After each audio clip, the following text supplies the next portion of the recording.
Grandes descobertas nos anos de 1819 e 1820. É sobre isso que nós vamos falar, não é isso, Cláudio? Essas descobertas foram fundamentais porque tudo mudou do ponto da ciência, tanto da eletricidade quanto da ciência do magnetismo, porque até ali, até esse ano, tínhamos muito poucas evidências, né, de uma relação ou correlação entre a eletricidade e o magnetismo. Eram ciências tratadas à parte, na verdade. Mas depois das descobertas de Ørsted e de Ampère, né, tudo mudou. Essa aula ela é voltada para isso, né? Tem esse título de Lei de Ampère, mas a gente vai mais longe do que isso, né? O fato é que foram experiências revolucionárias na medida que, a partir dali ou daquela data, nós tivemos o que chamamos hoje de unificação de duas ciências, né? Era a ciência da eletricidade, a ciência do magnetismo e agora começamos a ciência do eletromagnetismo, né? Qual foi a grande relevância, né, destas experiências, né?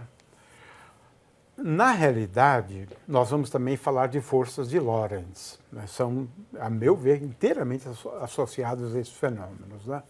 Mas o que eles verificaram, e a gente verifica, e o Cláudio vai verificar, né, é que quando você tem cargas elétricas em movimento, elas geram um campo elétrico, sim, mas aí que está a surpresa, isso que descobriram. Cargas elétricas em movimento pode ser umazinha só, viu? Mas uma corrente melhor ainda, você tem um monte de cargas elétricas, né? Elas, em movimento, elas geram um campo magnético. Isso é fantástico, porque agora não precisamos ficar muito dependentes, né, dos materiais, né, dos ímãs, né? Nós podemos gerar campos magnéticos mediante a passagem de uma corrente. É isso, né? É uma descoberta absolutamente fantástica, mudou tudo, porque muitos dispositivos depois, né, instrumentos, né, foram construídos com base nesse fenômeno, né? Muito bem. Então vamos lá, Cláudio, você vai falar sobre a experiência de Ørsted primeiro, que foi a primeira, né, em 1819. Então vamos lá. Bom, para isso a gente vai usar um quadro, né, feito com fio de cobre esmaltado e foi dado aqui mais ou menos umas 20 voltas. Isso é importante porque para você gerar um campo razoavelmente bom, né, intenso para mexer a bússola, é necessário uma corrente razoavelmente grande. É porque você vai superpondo os efeitos, né, Sim, de cada uma. Exatamente. Então a ideia é você usar vários fios, né, e fazer a corrente fluir todos no mesmo sentido. Então isso aí equivaleria a ter uma corrente 20 vezes maior do que um fio só. Ok. Né? Então, mas o que é essencial aqui, então, é a corrente. É a corrente, né, a corrente que está passando ali. Né? E aqui duas pilhas em série, né, e aqui um interruptor, que você pode inverter a corrente. E contínuo, né, de novo. Né? Exatamente, corrente contínua. É só o que eles tinham também naquela época, né? Então... com as pilhas e baterias, né? Okay. Tá. Então aqui eu posso mudar o sentido da corrente, né? Então eu tenho uma chave inversora, né? Então apertando aqui a corrente num sentido e do outro lado no outro sentido. Aqui uma bússola, né? Essa bússola aqui eu peguei, no caso uma bússola comum, né? Eu tirei essa parte de baixo de forma que ele fique transparente. Então aqui eu não tenho a marcação norte, sul, leste, oeste, né? Então é só a agulha da bússola. A função dela é indicar se tem campo magnético em última análise, né? Exatamente. Você só usa a bússola com essa finalidade. Com essa né? finalidade. Então eu coloco a bússola sobre o retroprojetor. Tá? Então agora vamos ligar aqui o retroprojetor, vamos escurecer um pouquinho o Então ambiente. vamos aqui assistir um filme agora. Tá. Então aqui está o fio, né, ali, Aqui a bússola. Então embaixo. você vai ligar a corrente daqui a pouco, não é isso? Sim. Então eu vou deixar a bússola próxima aqui da Ok. corrente. Então vamos ligar a corrente. Olha só, pronto. Foi isso que o Ørsted viu, né? Que ele percebeu, né? Aham. A gente pode observar que quando eu mudo a corrente, agora eu vou inverter a corrente. Olha, no sentido oposto. No sentido oposto, então. É porque o campo magnético se inverteu, Se na inverteu. verdade, o sentido, né? Sim, Aham. então ele tem a ver com o sentido da corrente, né? A direção do campo. Né? O sentido do campo. A direção perpendicular à corrente, né? E o sentido, ela muda de acordo com o sentido da corrente. Isso ocorre ao redor do fio, né? Então eu posso pôr aqui desse lado, acontece a mesma coisa. Aham. E aqui desse lado. Então, esses são os dois efeitos principais, né? A existência de um campo magnético, né? Aham. E a inversão quando você inverte a corrente. Né? Isso. São essas duas coisas, né? Duas coisas. Agora, essas linhas de corrente, né? Elas estão, né, formando Círculos fechados. Isso, fechados. Né? Isso que é Ok. importante. Em torno do fio, Do fio. né? Uhum. É isso. Ok. Então, o que eles verificaram, né? É que a passagem, né, de uma corrente elétrica, elétrons em movimento, cria um campo magnético. É essa a grande descoberta, né? Em 1820, Ampère fez uma experiência que ficou famosíssima, né?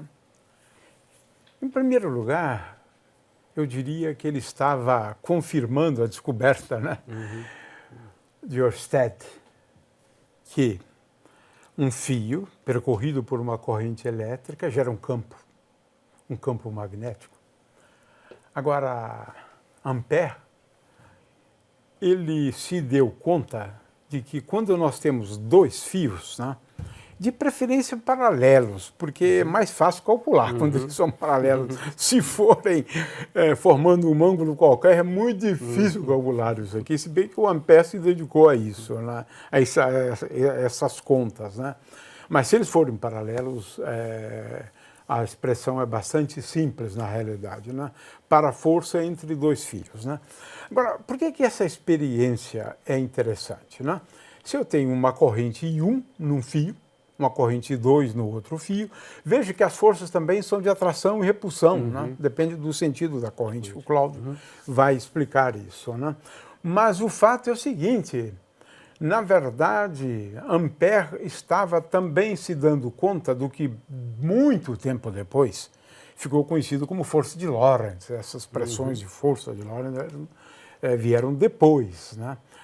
Ou seja, ele praticamente fez duas descobertas, porque cargas elétricas no outro fio, quando se movimentam, né, elas experimentam a ação de uma força por conta do campo magnético gerado pelo primeiro fio, né?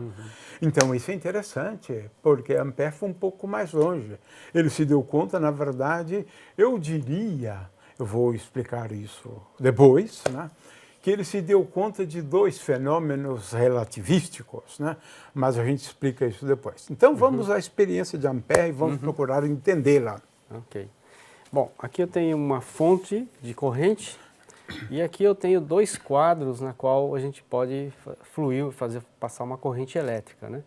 Esse quadro aqui de cima, né, ele é separado do quadro de baixo, então eu posso passar uma corrente elétrica aqui, né, em série com esse outro quadro. Então aqui eu tenho os terminais, né? Aqui eu tenho aqui o contato elétrico, a corrente entra, circula aqui esse quadro de cima e sai. Então eu posso fazer um circuito em série, quer dizer, a corrente que passa aqui nesse primeiro passa no de cima também. E aqui os terminais. Bom, agora você pode ver que o quadro está mais ou menos balanceado. E aqui a gente pode colocar um pezinho de alumínio. A gente pode observar que agora ele fica pendendo para esse lado daqui, né, como uma balança. Na verdade, essa experiência foi feita para fazer medições mesmo, né? Da força magnética em função da distância, né? Então é possível você, através do torque, né, determinar qual é a força magnética. Bom, então agora vou pegar a fonte, ligar, fazer circular a corrente e vamos ver o que acontece quando você tem a corrente no mesmo sentido nesse quadro, nos dois, né? E no sentido oposto. Né? Então vamos ver aqui, ligando aqui a fonte, né? Olha só. Olha aí. É uma força de repulsão. Agora, né? Entre os dois fios, né? Exatamente. Né? Sentidos contrários, né? Correntes em sentido contrário. Então tem uma força de repulsão. O campo de um exerce força no fio do outro, né? Na Mais corrente uma do vez, outro, né, Cláudio? né? Vamos lá. Olha só. Uma força de repulsão entre os dois fios. Entre os dois fios. Bom, agora eu posso inverter, colocar o pezinho desse lado de cá, né? Então agora eu vejo que está pendendo para cá. Né? E eu vou inverter o sentido da corrente no quadro de baixo. Tá, e agora elas terão os dois o mesmo sentido, né? Isso, exatamente. Sentidos opostos à força de repulsão. Né? Exatamente. Então vamos agora no mesmo sentido. Vou aumentar aqui a corrente, então. Agora a força é de atração. Correntes no mesmo sentido, força de atração. De atração. É bem perceptível esse efeito agora. Que interessante.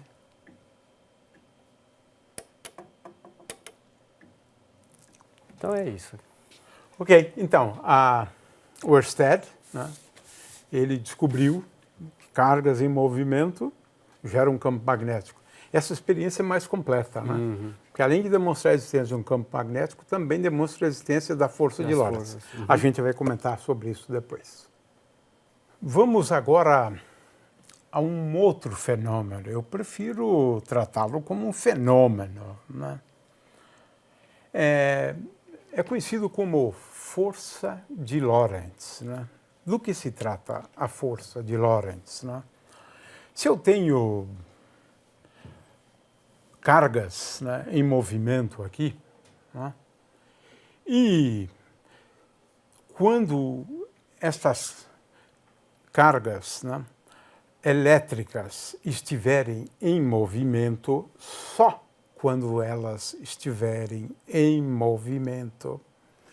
Então, se numa determinada região, né, tem um campo magnético, ele pode ser estático. Aliás, de preferência para esse efeito aqui, né, é melhor que ele seja estático. Né? Então, se aqui eu tenho um campo magnético, né, numa região do espaço, então as cargas que estiverem em movimento, aqui não tem carga em movimento, mas daqui a pouco o Cláudio vai fazer elas circularem, tá certo?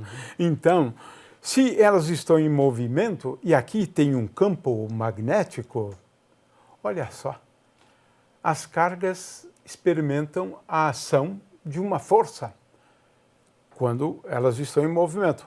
Cada carga tem uma força que é dada pelo valor da carga elétrica vezes V vetor B. B é o campo magnético, né, que existe naquela região, tá certo?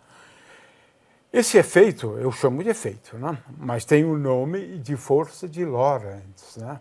Ou seja, cargas elétricas em movimento numa região na qual existe um campo magnético, elas experimentam a ação de uma força. É isso. Então, o que o Cláudio vai demonstrar agora é isso. E, na verdade, ele vai também dizer como é que isso é muito útil, né? Ok. Então, para esse experimento é o motorzinho elétrico, né? Quer dizer, o efeito motor. Nós vamos usar uma pilha grande, um suporte de madeira, né? E eu coloquei aqui 2 pedaços de fio de cobre. Simples, né? Simples, pode ser arame, qualquer condutor. E aqui o rotor, né? Que nós vamos montar daqui a pouco. Então isso aqui é um suporte apenas para o rotor poder girar. Então vamos montar aqui a pilha, então assegurando que um dos terminais fique conectado aqui no polo negativo e o polo positivo. Então, o papel da pilha aí é colocar os elétrons em movimento, que é isso que é a ideia aqui, né? Isso. Se eles estiverem em movimento, né, então eles vão experimentar a ação de uma força, é isso, né? Isso, é isso então, mesmo. ok. Você vai gerar uma corrente, na verdade, uma correntinha aí, né? Exatamente.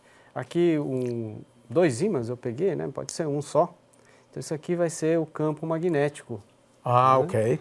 Esse é o campo magnético do qual eu estava falando, não é isso? Isso. Ok. Então, nessa região aqui tem um campo magnético. Campo magnético. Se elétrons estiverem em movimento aqui, eles experimentarão a ação de uma força. É isso que é o fato, né? Exatamente.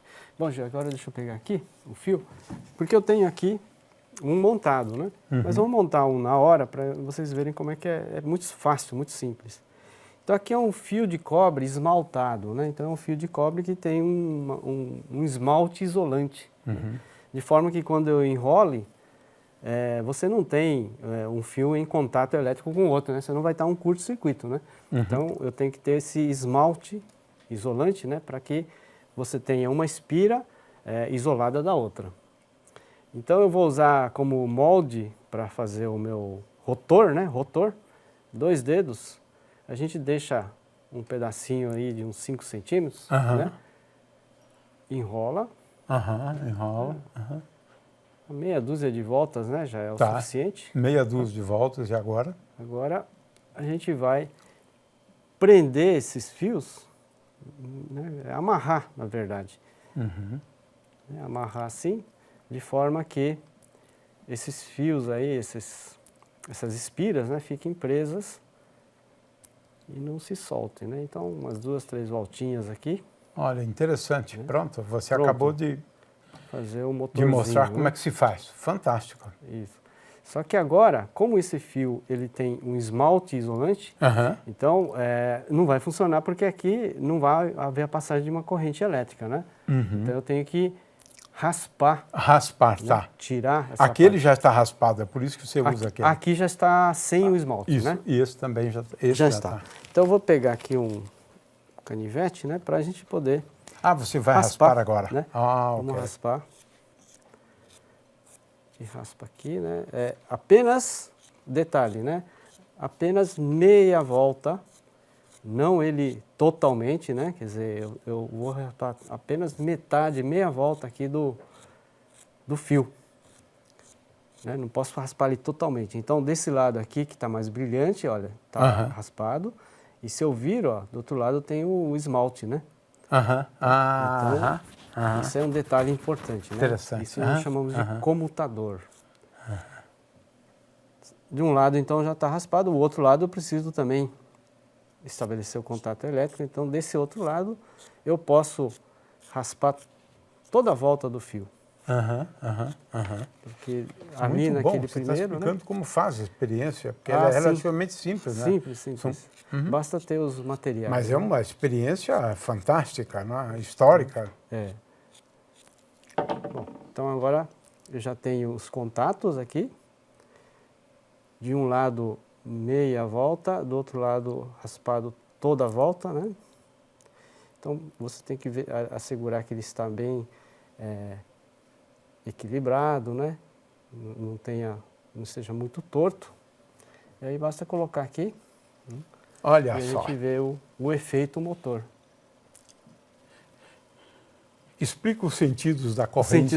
Isso que é importante aí, né? Isso. A gente pode utilizar, né, para verificar a força de Lorentz, qual é o sentido da força, a régua da mão esquerda, né? Tem gente que gosta de usar a régua da mão direita, né? Mas o importante é o produto vetorial, né?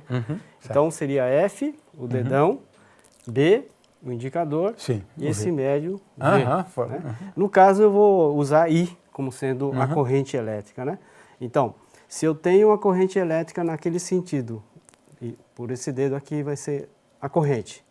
O campo magnético desse ímã está para cima ou está para baixo, né? Suponha que o campo magnético aqui é norte, então o campo magnético B para cima. Né? Então, corrente ali, campo magnético ali, ele vai experimentar uma força para cá. Né? Então, esse motor ele tende a girar. Tá? Acontece que quando ele dá a meia volta, a corrente vai se inverter. Era isso que eu estava me referindo. Sim. É o sentido da corrente. Numa parte num sentido e na outra no outro. Para duplicar o efeito, na verdade. Né? Exatamente. É um torquezinho, né? Um binário que você tem. Exatamente. Então, no primeiro instante, a corrente em cima é no sentido. Então, vai ser, vamos supor, para lá. Aqui embaixo, a corrente no sentido. Então, é para cá. Ok. Então você tem um binário. Ok. Né? Aí tem um Agora, se ele der meia volta, vai acontecer o contrário. Aham. Então, por isso que eu tenho que raspar apenas a metade. Porque agora, tá. nesse ciclo aqui, eu tenho que desligar. Não pode ter corrente. Então, por isso, quando ele dá a meia volta, eu desligo, então eu tenho o esmalte aqui isolando. Por isso que é importante você raspar apenas metade do fio.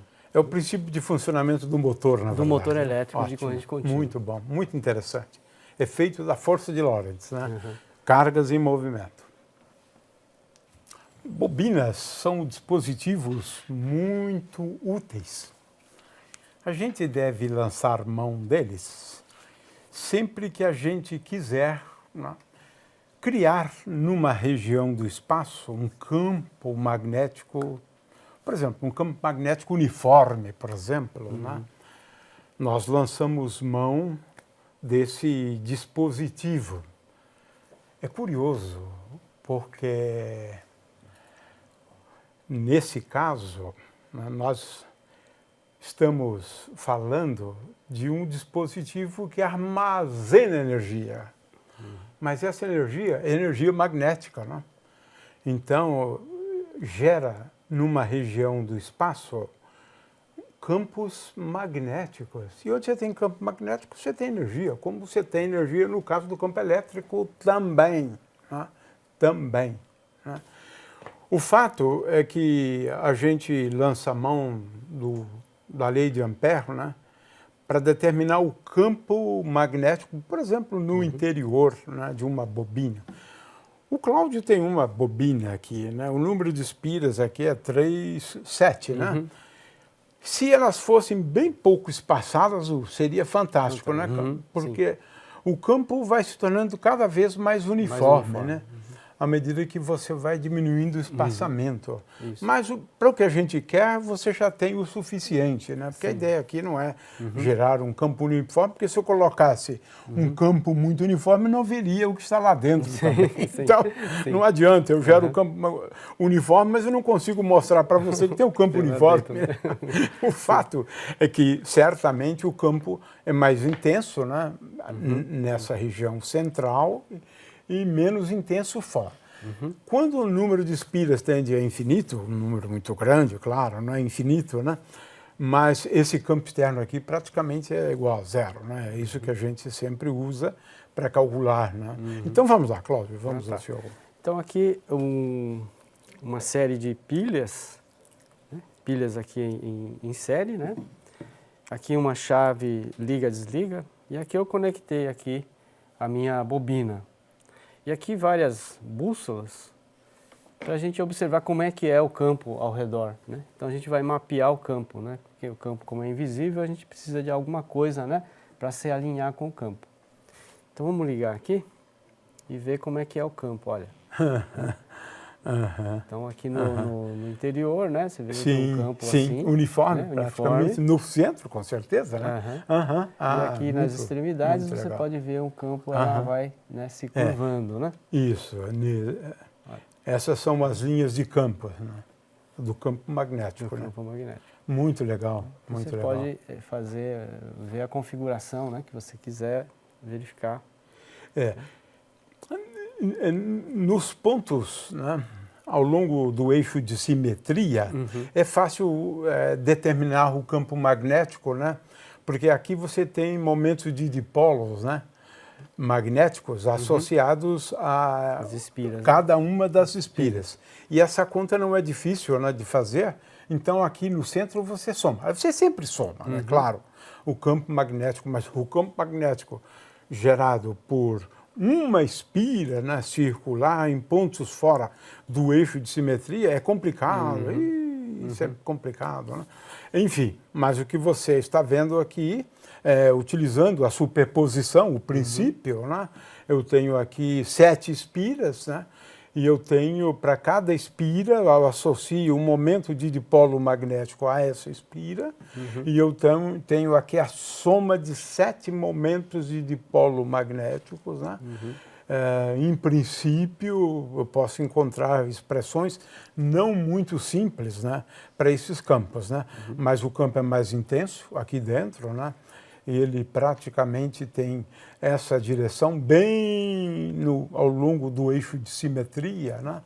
E ele vai se tornando menos intenso à medida que você aumenta a distância para cá, né? E à medida que você vai adensando, né? Ao invés de colocar 7, 14, 21, né? Vai ficando mais intenso aqui, né? Porque ele é proporcional ao número de espiras, né? Mas é uma bela experiência, Cláudio. Porque cada bússola, ela na verdade se sensibiliza pelo campo magnético que é criado quando você faz passar a corrente. Né? Muito bom. Então, o objetivo dessa aula é, na verdade, novamente mostrar como se pode gerar, né, campos magnéticos. Né? Agora, o que nós estamos fazendo uso aqui, né, é de um conjunto de N espiras, né? N espiras, né? Mas veja que eles estão agora muito mais próximas, é um pouco diferente daquela situação original. Eu acho até, mas eu não tenho muita certeza, né? Porque depende de quão próximos estão, né? Mas há de se gerar um campo aqui muito próximo do campo de um dipolo magnético, né? De forma que, aliás, o campo gerado por um momento de dipolo magnético associado a uma espira. Aqui, na verdade, você tem um efeito que é de N espiras, né? É de N espiras. Porque cada espirazinha, você pode tratá-la em termos do momento de dipolo magnético da espira, né?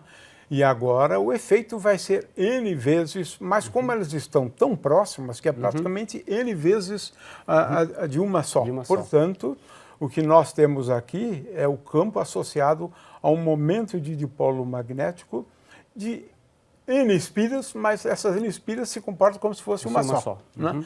A corrente é N vezes I, na verdade é isso, né? Exatamente. Okay, então vamos mas lá, é isso mesmo, Gil. Aqui foi enrolado, né, mais ou menos 50 voltas, só que não dá para ver porque eu recobri aqui com massa epóxi, né, para dar mais durabilidade, né, para ela ficar mais firme.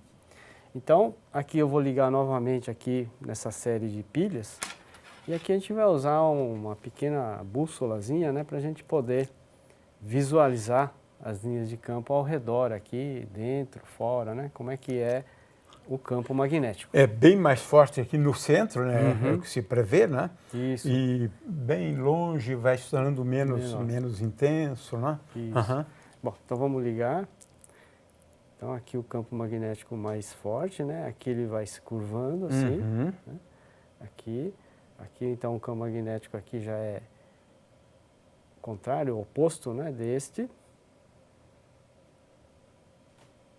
E do outro lado, né, a mesma coisa.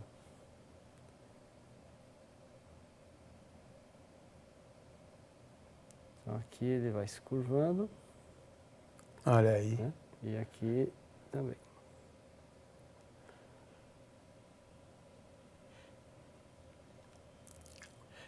Ela indica, na realidade, as linhas do campo magnético, não é isso? Isso. Ok.